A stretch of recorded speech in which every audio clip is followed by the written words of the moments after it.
அனுமதிக்கக்கூடாது என்ற ஒரு மனுவை தான் நாங்கள் உயர்நீதிமன்றத்தில் தாக்கல் செய்தோம்.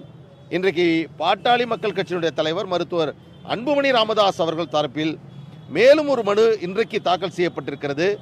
இந்த 2 வழக்குகளையும் விசாரித்த பிறகுதான் நீதிமன்றம் இந்த தீர்ப்பை வழங்கியிருக்கிறது. அதன் மூலமாக பாட்டாளி மக்கள் கட்சிக்கு இருக்கக்கூடிய அனைத்து சட்ட பிரச்சனைகளும் ஒரு முடிவுக்கு வந்திருக்கிறது. இந்த முடிவின் மூலமாக நடைபெறக்கூடிய சட்டமன்ற தேர்தலில் பாட்டாளி மக்கள் கட்சி மாம்பழம் சின்னத்தில் போட்டியிடும் தேர்தலில் வேட்பாளர்களுக்கு சின்னத்தை வழங்குவதற்கான அதிகாரத்தை கட்சியினுடைய தலைவர் மருத்துவர் அன்புமணி ராமதாஸ் அவர்கள் வழங்குவார்கள். அவர்கள் கட்சியை முடக்குவதற்கும் சின்னத்தை முடக்குவதற்கும் பாட்டாளி மக்கள் கட்சிக்கு எதிரான நிலையை மருத்துவர் ஐயா என்ற நிறுவனரை கொண்டே இதை செய்யலாம் என்ற அவர்கள் மேற்கொண்ட அனைத்து முயற்சிகளையும் நாங்கள் முறியடித்திருக்கிறோம். இது ஒட்டுமொத்த பாட்டாளி மக்கள் கட்சியினுடைய தொண்டர்களுக்கும் கிடைத்த வெற்றி. இந்த 2 மாத காலமாக இந்த சட்ட போராட்டத்தை பாட்டாளி மக்கள் கட்சியினுடைய முன்னணி வழக்கறிஞர்கள் குழு இதை நாங்கள் ஒருங்கிணைந்து இந்த சட்ட போராட்டத்தை நடத்தியிருக்கிறோம்.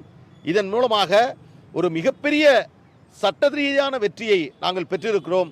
இந்த வெற்றியை பாட்டாளி மக்கள் கட்சியை அடுத்த நிலைக்கு கொண்டு சென்று ஆட்சி அதிகாரத்தில் அமர்த்த வேண்டும் என்ற முனைப்போடு அல்லும் பகலும் பாடுபட்டு கொண்டிருக்கக்கூடிய கட்சியினுடைய தலைவர் மரியாதைக்குரிய மருத்துவர் அன்புமணி ராமதாஸ் அவர்களுக்கு இந்த வெற்றியை ஒட்டுமொத்த வழக்கறிஞர்களாகிய நாங்கள் காணிக்கையாக்குகிறோம்.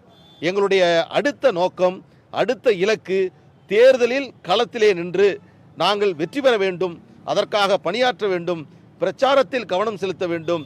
தேர்தல் பரப்புரையில் எங்கள் ஒட்டுமொத்த கட்சியினுடைய நிர்வாகிகளும் செயல்படுவார்கள். அந்த வகையில் அனைத்து பிரச்சனைகளையும் இன்றைக்கு தீர்த்து வைத்து நீதிமன்றம் இந்த தீர்ப்பை எங்களுக்கு வழங்கியிருக்கிறது. மிகுந்த மகிழ்ச்சி அடைகின்றோம். எங்களுடைய இந்த சட்ட போராட்டம் முழுமையாக வெற்றி பெற்றிருக்கிறது.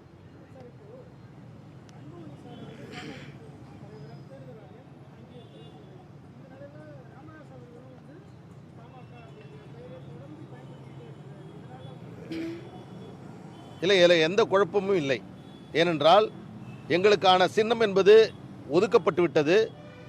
இதற்கு முன்பு நடைபெற்ற மாநிலங்கள் தேர்தலில் மருத்துவர் அன்புமணி ராமதாஸ் அவர்கள் பாட்டாளி மக்கள் கட்சியினுடைய மாநிலங்களவை உறுப்பினராக தேர்வு செய்யப்பட்டிருக்கிறார்.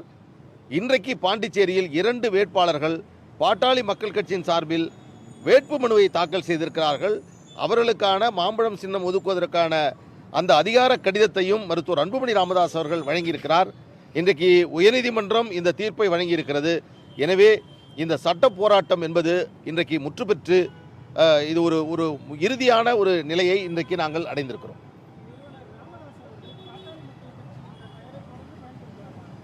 அதாவது கட்சியினுடைய நிறுவனர் மருத்துவர் ஐயா அவர்கள், எனவே அவர் கட்சியை பெயரை பயன்படுத்துவதில் தவறில்லை. ஆனால் சின்னத்தை முடக்க வேண்டும் என்ற அவர்கள் முயற்சி முறியடிக்கப்பட்டிருக்கிறது.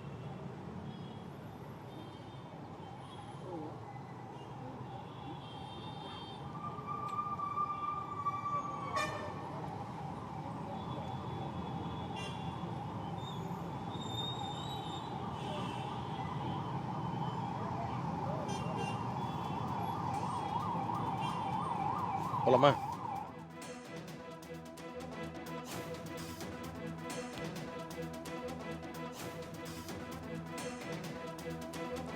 பாமக வழக்கில் இடைக்கால தடை நீட்டிக்கப்படும் என்று நீதிமன்றம் உத்தரவை பிறப்பித்திருக்கிறது. மே 10ஆம் தேதி வரை இந்த விசாரணைக்கு இடைக்கால தடை நீட்டிக்கப்படுவதாக தெரிவித்திருக்கிறது.